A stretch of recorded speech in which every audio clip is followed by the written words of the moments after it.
अकबर का साला। अकबर का साला हमेशा से ही बीरबल की जगह लेना चाहता था। अकबर जानते थे कि बीरबल की जगह ले सके ऐसा बुद्धिमान इस संसार में कोई नहीं है। फिर भी जोरू के भाई को वह सीधा ना नहीं बोल सकते थे। ऐसा करके वह अपनी लाडली बेगम की बेरुखी मोल नहीं लेना चाहते थे। इसलिए उन्होंने अपने साले साहब को एक कोयले से भरी बोरी दे दी और कहा कि जाओ और इसे हमारे राज्य के सबसे मक्कार और लालची सेठ सेठ दमड़ी लाल को बेचकर दिखाओ। अगर तुम यह काम कर गए तो तुम्हें बीरबल की जगह वजीर बना दूंगा। अकबर की इस अजीब शर्त को सुनकर साला अचंभे में पड़ गया।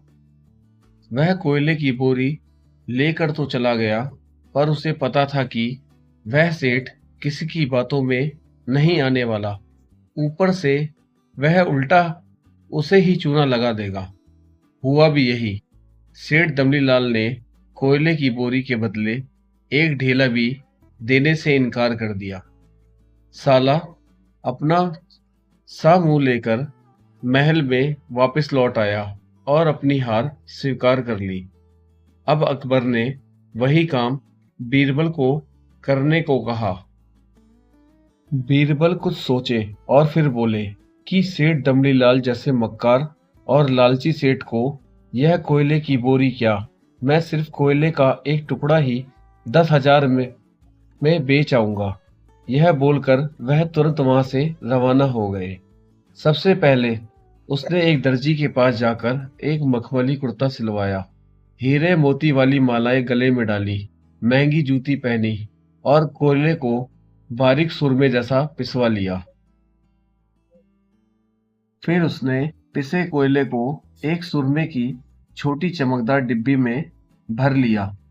इसके बाद बीरबल ने अपना भेष बदल लिया और एक मेहमान घर में रुककर इश्तिहार दे दिया कि बगदाद से बड़े शेख आए हैं जो करिश्माई सुरमा बेचते हैं, जिसे आंखों में लगाने से मरे हुए पूर्वज दिख जाते हैं, और यदि उन्होंने कहीं कोई धन गाड़ा है तो उसका पता बताते हैं।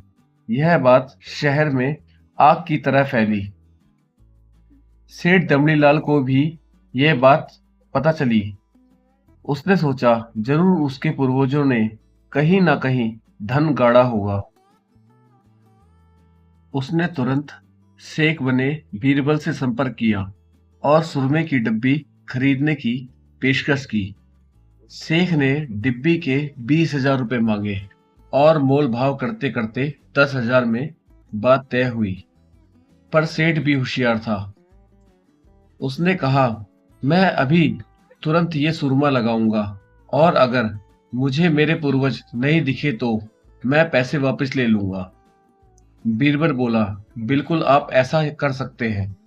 चलिए शहर के चौराहे पर चलिए और वहां इसे जांच लीजिए। सुरमे का चमत्कार देखने के लिए भीड़ इकट्ठा हो गई।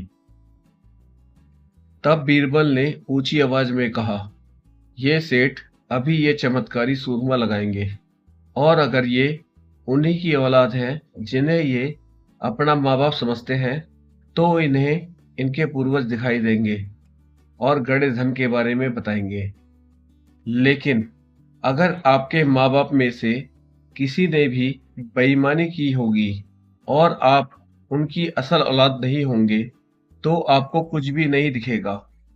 और ऐसा कहते ही बीरबल ने सेठ की आंखों में सूरमा लगा दिया। फिर क्या था, सिर खुजाते हुए सेठ ने आंखें खोली। अब दिखना तो कुछ था नहीं, पर सेठ करे भी तो क्या करे। अपनी इज्जत बचाने के लिए सेठ ने 10,000 बीरबल के हाथ थमा दिए और मुंह फैलाते हुए आगे बढ़ गए। बीरबल फौरन अकबर के पास पहुंचे और रुपए थमाते हुए सारी कहानी सुना दी।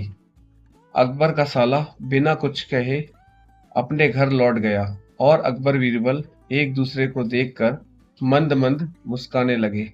इस किस्से के बाद फिर कभी अकबर के साले ने बीरबल का स्थान नहीं मांगा।